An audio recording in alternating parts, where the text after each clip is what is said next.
Book audio के table पर वंदना सिंह जी की पुस्तक चाय की चाह और चाय की प्याली के साथ आप सुन रहे हैं एकांते सुखम, ज्योति झा की आवाज में।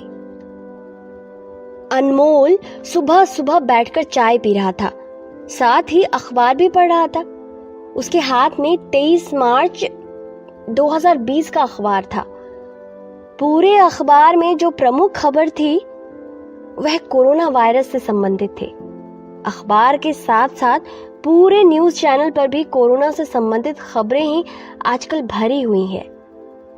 सभी अखबार और समाचार चैनल इसी बात से भरे थे कि किस प्रकार यह कोविड-19 से विश्व प्रभावित है और इसकी चपेट में भारत भी बुरी तरीके से आता जा रहा है। इसी को रोकने के लिए देश के वर्तमान प्रधानमंत्री ने 22 मार्च को जनता कर्फ्यू का ऐलान किया था। प्रत्येक व्यक्ति और प्रत्येक स्थान, चाहे वह सोशल मीडिया और प्रिंट मीडिया हो या व्हाट्सएप जैसे ग्रुप हो, सब जगह केवल या तो कोरोना से संबंधित समाचार थे जिसमें इसकी भयावहता को बढ़ा चढ़ाकर प्रस्तुत किया जा रहा था, जिससे लोग सुकून से ज्यादा डर रहे थे, या कोरोना से संबंधित व्यंग्यात्मक रचनाएं या जोक्स हैं। पूरे दिन के शुरुआत से लेकर रात के अंत तक जहां देखो इस संक्रमण के बचाव से ज्यादा इसके भयानक परिणामों की चर्चा हो रही थी। इस संक्रमित बीमारी की नकारात्मकता के विषय में लोग ज्यादा से ज्यादा बातें कर रहे थे और उसी नकारात्मकता को अपनी ओर खींच रहे थे। अनमोल तो कई बार इस प्रकार के मैसेज को बिना पढ़े ही डिलीट कर देता था। उसने वैसे भी एक किताब खुशियों का नेटवर्क में पढ़ा था कि हम जितना ज्यादा नकारात्मक बातें करते हैं उतनी ही ज्यादा नकारात्मकता को अपनी ओर खींचते हैं। इसलिए वे कोरोना संबंधित जानकारी दिन में 1-2 बार या देश विदेश की खबरें एक आध बार न्यूज चैनल पर देख लेता था या इससे संबंधित देश विदेश की खबरों को पढ़ लेता था, परंतु इस बीमारी के संबंध में जरूरत से ज्यादा न सोचता था और ना ही पढ़ता था। वह यही प्रार्थना करता था कि हे ईश्वर, पूरे विश्व को स्वस्थ व सुखी रहने का उपहार दे। आज के अखबार में भी कोरोना के बढ़ते मरीजों की संख्या, उससे संबंधित मृत्यु और दिन पर दिन इसके बढ़ते प्रकोप के बारे में खबरें दी थी। इन्हीं खबरों के बीच में एक छोटा सा कॉलम जनता कर्फ्यू खबर से संबंधित एक चित्र के साथ दिया था, जिसमें दिल्ली के कनॉट प्लेस की तस्वीर थी। इस तस्वीर में पूरा कनॉट प्लेस का क्षेत्र खाली था। रोड पर एक भी वाहन नहीं चल रहे थे। आसपास की सभी दुकानें भी बंद थी व उनके शटर गिरे हुए थे। अनमोल को जो सबसे आश्चर्यजनक बात लगी कि वह भी खुद इतनी बार कनॉट प्लेस गया है, पर कभी भी उसने इतना खाली कनॉट प्लेस नहीं देखा। और तो और उन खाली सड़कों पर अनगिनत कबूतर यहाँ से वहां अटखेलियां कर रहे थे। उन्हें किसी व्यक्ति या गाड़ी का कोई डर नहीं था। ऐसा लग रहा था मानो बरसों से कनॉट प्लेस में इन कबूतरों का ही साम्राज्य क्षेत्र था।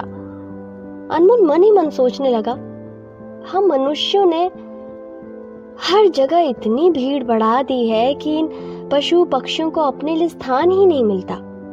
वाहनों की आवाजों के बीच चिड़ियों की चहचहाहट, कौवों की कांव कांव, सब कुछ खत्म होता जा रहा है। आखिर ये धरती जितनी हमारी है उतनी ही उनकी भी तो है। उसने सोचा, मानव विकास करके सोचता है कि उसके जैसा कोई नहीं, पर जब प्लेग, हैजा, कोरोना जैसी महामारी आती है तब सच्चाई का पता चलता है कि हमसे भी ऊपर कोई है जो मानव से ज्यादा ताकतवर है। इसलिए यह आवश्यक है कि धरती पर हम इकोसिस्टम का संतुलन बनाकर रखें। हम कितना भी विकास कर ले, एक देश दूसरे देश से जितना भी प्रतिस्पर्धा कर ले, पर ऐसी परिस्थिति में समझ आता है कि स्वास्थ्य से बढ़कर कुछ नहीं। अनमोल ने ईश्वर से प्रार्थना किया, काश जल्दी ही हम सब इस कोरोना नामक मुसीबत से बाहर आ जाएं। अनमोल को ख्याल आया, इन सब नकारात्मक बातों के बीच में भी कुछ ऐसी चीजें हैं जिसके लिए हमें ईश्वर का शुक्रगुजार होना चाहिए।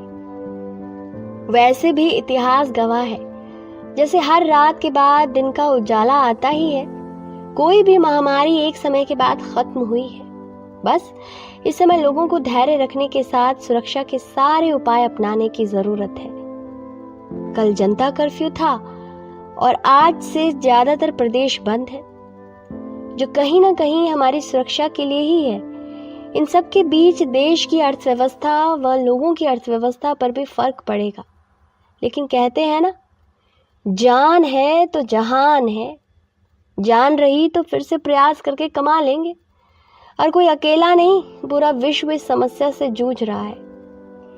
अनमोल की स्मृति में बीते हुए कल की तस्वीर आ गई। उसने सोचा, कल जनता कर्फ्यू के दिन मुझे अपनी बालकनी में बैठकर एहसास हुआ कि चिड़ियों की चहचहाहट आज भी उतनी ही मधुर है। नहीं तो शहर की बालकनी से तो केवल गाड़ियों के हॉर्न की ची पौ आवाजें ही सुनाई देती हैं। कितने वर्षों बाद मैंने पक्षियों की आवाजें, कबूतरों की गुटर गूं तक को इतना साफ साफ सुना, मानो प्रकृति अपना असली रूप दिखा रही हो। वही रूप, वही शांति जिसे देखने, महसूस करने के लिए हम शहर वाले मीलों दूर हिल स्टेशन या आसपास के गांव में जाते हैं। इतनी शांति जिसमें घड़ी की सुइयों की टिक टिक भी शोर लग रही थी।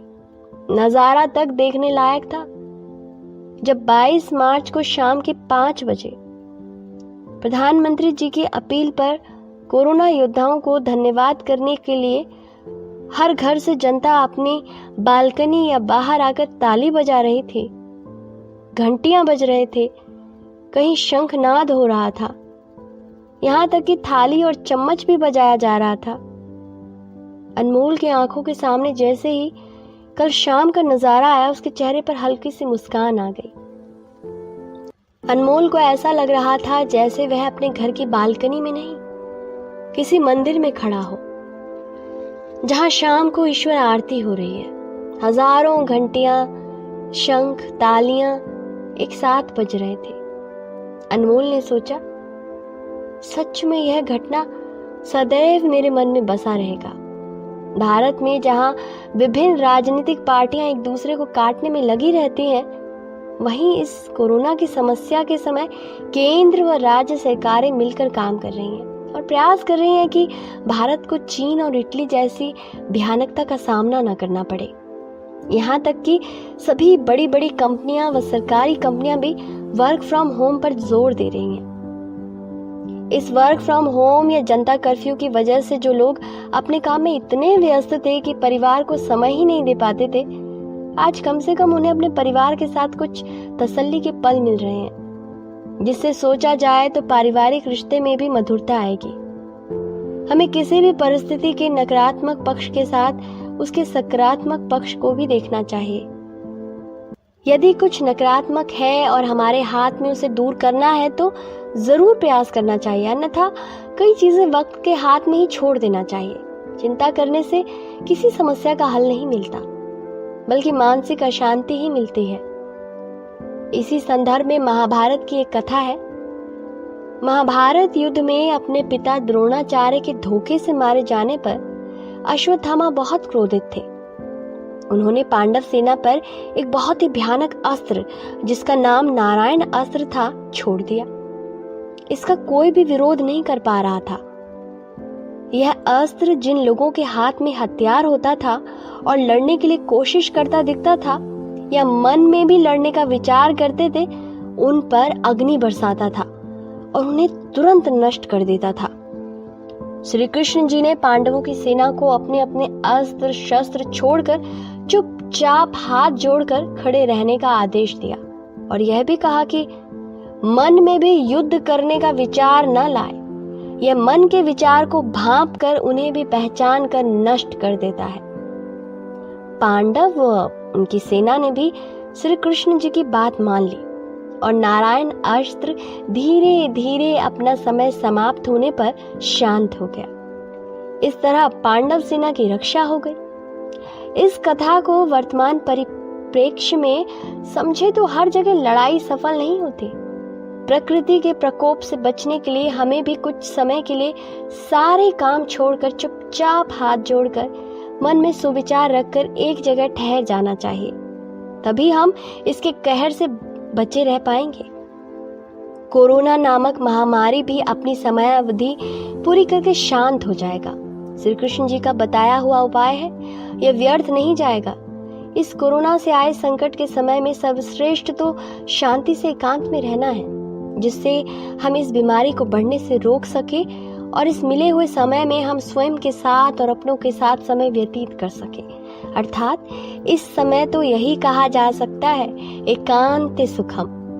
अनमोल अभी यह सब सोच ही रहा था कि उसका 5 वर्षीय बेटा अभी उसकी गोद में आकर बैठ गया। अभी ने बड़ी खुशी से कहा, पापा, मम्मा बता रही थी आप आज घर पर रहेंगे, आपको आज मेरे साथ बॉल खेलना होगा। अनमोल ने हंसते हुए कहा, हाँ बेटा, घर पर ही रहूंगा, पर मुझे ऑफिस का काम भी करना है, लेकिन प्रॉमिस, शाम को जल्दी जल्दी काम करके पापा आपके साथ बॉल जरूर खेलेंगे। और अब पापा आपको घर पर ही दिखते रहेंगे। आप शिकायत करते थे ना कि पापा आपके सोने के बाद घर आते थे और जागने से पहले ऑफिस चले जाते थे, सिर्फ संडे को ही दिखते थे। अब कुछ दिन पापा आपको हमेशा अपने पास दिखते रहेंगे। अभी आप सुन रहे थे ये पुस्तक बक ब्लू पर। आपको ये किताब कैसी लगी कमेंट में हमें जरूर बताएं। साथ ही स्क्रीन पर दिए गए सभी प्लेटफॉर्म्स पर हमको फॉलो करना ना भूलें। धन्यवाद।